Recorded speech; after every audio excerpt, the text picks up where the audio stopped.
Welcome to Nerf and Turf. I'm Andrew, and on today's episode of Nerf and Turf, I'm going to do a review. A review of a blaster basically entails how it works, my opinion on it, what mode or style of nerfing I would use it for, and that kind of thing. So, let's get going. So for today's review, I'm going to go over my favorite blaster of all time, the Nerf Zombie Strike Slingfire. The Slingfire is a lever action operated blaster.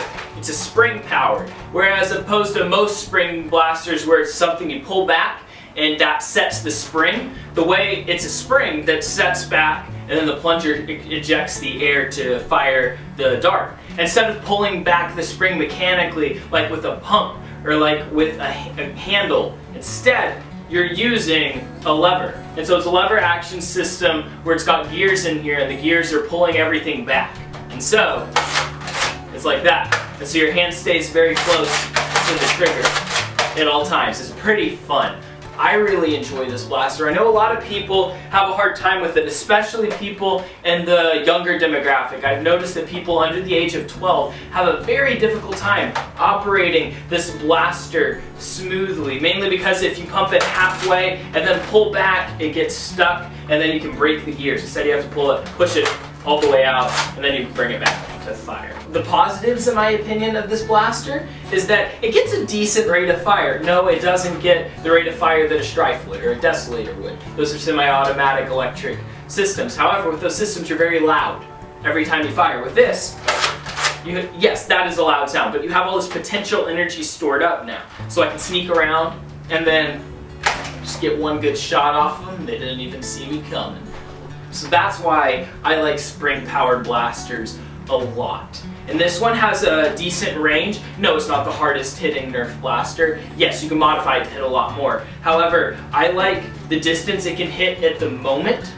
It still gets a good distance. Now the downsides to upgrading it, because you could put a bigger spring in it and make it shoot a little harder. The downsides to that, however, is that the prime is more difficult. You have to put more effort into making it go out, and then you don't have a quick rate of fire anymore. You're shoving it and then you get a good shot. And that's fun for some. I, though, like to shoot this pretty fast because I can get a decent rate of fire off with that. And then possibly the best part of this blaster is you can do tricks with it. You can load it with one hand, that way you could hypothetically dual wield them. You can also give it a flip just by pulling out, finger in, and then you just flip it back into your hand. And then we also have the Terminator style where you hold it in one hand, you keep your hand in the guard, and then you let go of it, and that's pretty fun. The other tricky part about operating this blaster is the mag. Now you can't just put the mag straight into the mag well. You have to have it primed, so that the magazine fits easily, load it, and you're ready to go. And you can still do all your tricks with the 6-round mag, but the moment you add something closer to a 10, 12, or 18 round stick mag, it gets too long, it's getting stuck on your arm, so you can't do as many tricks, but you still get a great rate of fire. It's very consistent. And I think the thing I like about spring blasters the best is you're not worried about batteries, you're not worried about charge, you're not worried if the charge, the motors, the wires, anything's going to break down. Because if it breaks down, it's the spring.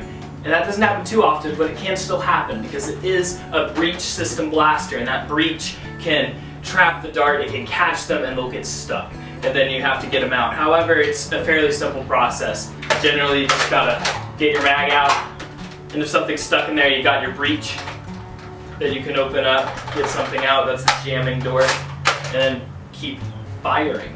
And so that's one of the big reasons I love it. That's also the reason why I had all those YouTubers that I really enjoy watching sign my blaster, because it's my favorite blaster and I don't plan to mod it or paint it anytime soon because I love the aesthetic of it.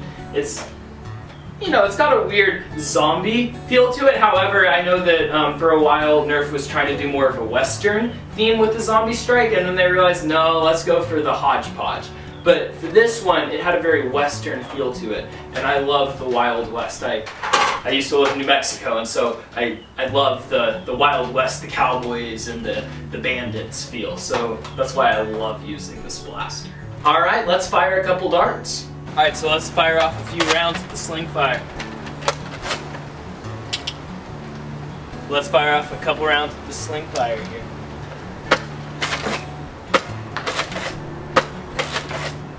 Firing at a normal, slow control. Now I'm going to try a couple tricks.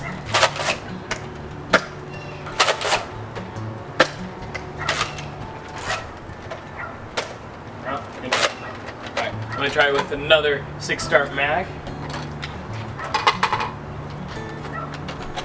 Alright, so as you can see with the 6-start mag, it's more maneuverable since the primary action does require a lot of under barrel movement. If it's longer, as you'll see in a minute, it gets a little bit more difficult.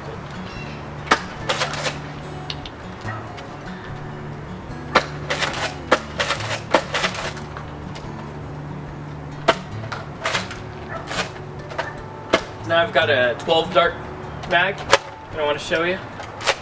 So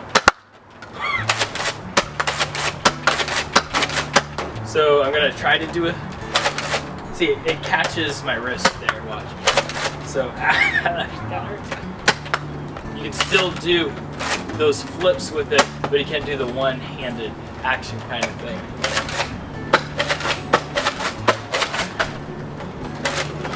And so for me, the best way to fire this is generally just to keep it about here, and then you can get a pretty decent rate of fire off with it. And yet, you can also be sneaking around totally silent, totally bow.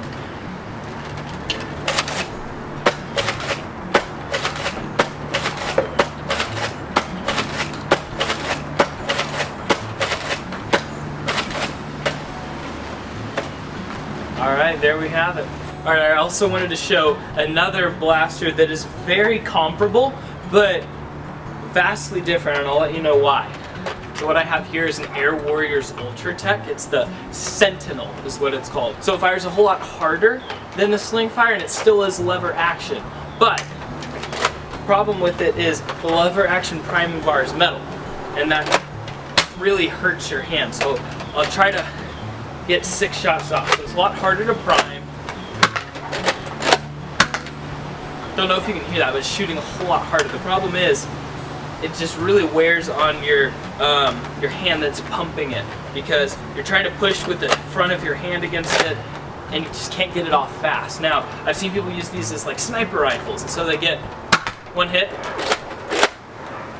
2 hit, and they're totally fine with that, but you're never going to get a fast rate of fire with this unless you're wearing gloves or something like that. So I just wanted to show that. Very, very comparable, very similar. Honestly, I would use this as a sniper, but I would never use it to get a fast rate of fire off. So make sure you get your calendars out, because I have announcements.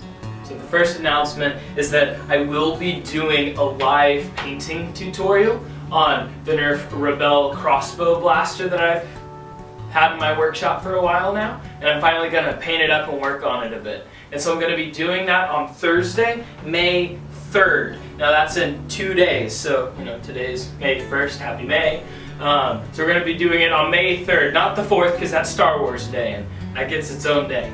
But May 3rd. So I'm going to be doing a blaster painting tutorial on Thursday, May 3rd. Now that's in 2 days. Just want to make sure you knew about that and to remind you of that. And I'm going to be doing that live, so I'm going to live stream that. So that should be fun. Hopefully it's not long and boring. Hopefully I have enough color commentary that I can be somewhat entertaining for that time. So it'll be fun, it'll be goofy, and yeah, we'll just be messing around in my shed. Hope you can join, and hope you enjoy that. Well, that's all I've got for today, so get on out there and nerf your turf, and have a blessed day. Bye-bye.